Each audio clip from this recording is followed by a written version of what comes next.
Hey everyone, and welcome. Today, we're going to dive into something that might just flip your whole understanding of the world on its head. We are going to explore a totally new kind of truth, one that you don't find, but one that you make. A truth that's proven not by some abstract argument, but by the simple fact that it works. So, I want to kick things off by asking you this just straight up.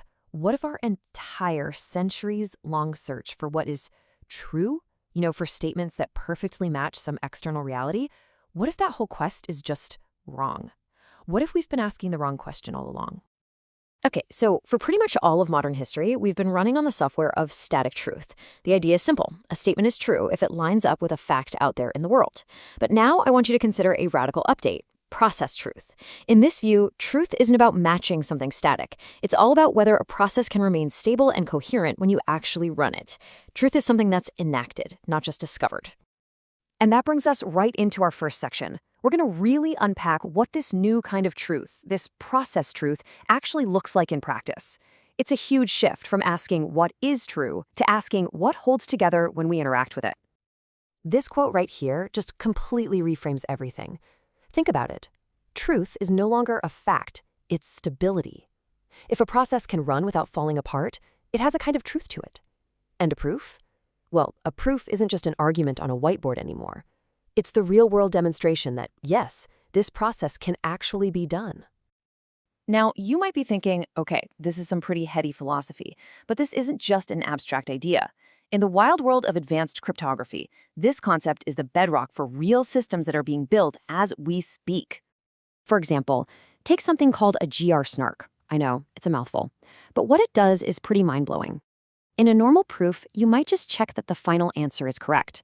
But a zk-snark does something way more powerful. It proves the entire computational journey. It verifies that a coherent, valid process was followed from the very beginning to the very end. And this is the absolute key. You're creating what's called a process trajectory witness. You're not just showing your work. You are cryptographically proving that a valid path of execution actually exists. It's a perfect example of moving away from a static answer and towards a dynamic, verifiable journey. And here's another awesome example: Diadic Authentication Protocols, or DAPs. How do you prove you are who you say you are? Well, not with a static password that you just know. Instead, two parties engage in this back-and-forth protocol, and if they both complete it successfully, it's proof that they share the same internal process shape, the same underlying structure. I absolutely love this analogy. Think about it like this. A password is a thing you have. This protocol is something you do. So, your identity is proven by two parties successfully performing a secret dance together, step for step in perfect sync. Acceptance means you share a dynamic, living structure. Okay, so we've seen how this works in code, which is super cool. But what about language? Let's take a look at how this exact same principle of proof by process pops up in our everyday conversations, which are, when you think about it, their own kind of interactive game. This is called the constraint acceptance paradox. Every single question we ask comes loaded with hidden rules, a frame. And when someone answers that question without first pushing back on the frame itself, they are, by the very act of participating, agreeing to play by your rules. So here's how it works. First, someone asks a question, right? They set the frame, they lay out the rules of the game, maybe without you even noticing. Second, you answer from within that frame. And third, and this is the crucial part, just by answering, you have implicitly accepted their rules. Your participation just validated their game. And this table just lays out the difference so clearly. In classical logic, a proof is a static thing, a derivation. But in a process system, proof is the execution of something within rules you've consented to. In the old world, proof implies truth. In this new world, that link is broken. And the best part? How do you refute a claim? You don't have to find a contradiction. You can just refuse to play the game. So where does all of this lead? I mean, these examples in code and in language, they aren't just isolated little tricks. They are symptoms of a much deeper, more profound shift in how we might understand reality itself. This is what you'd call a process ontology. It's the idea that reality isn't fundamentally made of static things or facts, but of processes and interactions.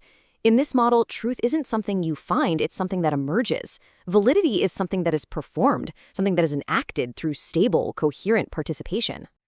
So what's the big takeaway here? It really comes down to three core principles. Number one, truth is just operational stability. Does the process hold up when you run it? Number two, proof is doability. Can the process actually be executed?